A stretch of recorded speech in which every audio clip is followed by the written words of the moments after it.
বন্ধুরা, চিরদিনই তুমি জানো আজকে এপিসোডে দেখতে পাওয়া যায় যে অপর্ণা সেই মেয়েটিকে বাঁচানোর জন্য প্রচণ্ড চেষ্টা করতে থাকে এবং একটা অটোতে করে সেই মেয়েটিকে ধাওয়া করে। দেখা যায় একটা জায়গাতে গিয়ে সেই গুন্ডাগুলো সামনে দাঁড়ায় এবং অপর্ণা একটা লাঠি দিয়ে তাদের সঙ্গে প্রচণ্ডভাবে লড়াই করতে থাকে।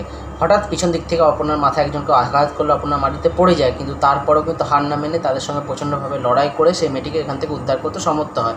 এদিকে কিন্তু অপর্ণার বাবা মা খুব চিন্তিত হতে থাকে এবং তারপরে কিন্তু তারা বলতে থাকে যে আমরা চলুন এবারে গিয়ে এবার থানা থেকে রিপোর্ট করবো। তখন রাজলক্ষ্মী বলে ঠিক আছে আমিও যাই, কারণ রাজ্যকেও তখন খুঁজে পাওয়া যাচ্ছে না, আমরা গিয়ে থানাতে গিয়ে রিপোর্ট করি।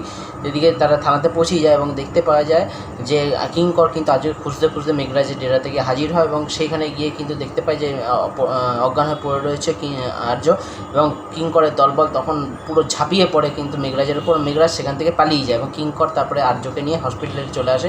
মীরা বলতে থাকে যে আর্যর কী হয়েছে, কিন্তু কিঙ্কর তার কোনো উত্তর দেয় না। এদিকে ডাক্তাররা বলতে থাকে যে এতদিন পর্যন্ত আমরা যে চেষ্টা করে আর্যকে সুস্থ করতে পেরেছিলাম, এখন কিন্তু সেই অবস্থাটা আরও খারাপ হয়ে গেছে, একটা ইঞ্জেকশন দিতে হবে, কিন্তু তার সাইড এফেক্ট রয়েছে, বাদবাকি ভগবানই মালিক।